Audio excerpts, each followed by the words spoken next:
கருவறைதான் மனதால் நானும் அன்னையே மறவேன் என்று முன்னையே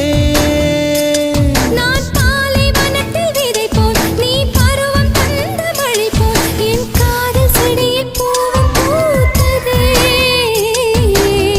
உன் விழி திறந்திருந்தால் விடியலை தேவையில்லை உன்னை நான் துறந்திருந்தால் உயிரது சொந்தமில்லை இத்தனையும் இனி கிடைக்குமா கிடைக்கும் கிடைக்கும் நான் கூட சொல்கிறேன் அழகே பிரம்மனிடம் மனு கொடுக்க போயிருந்த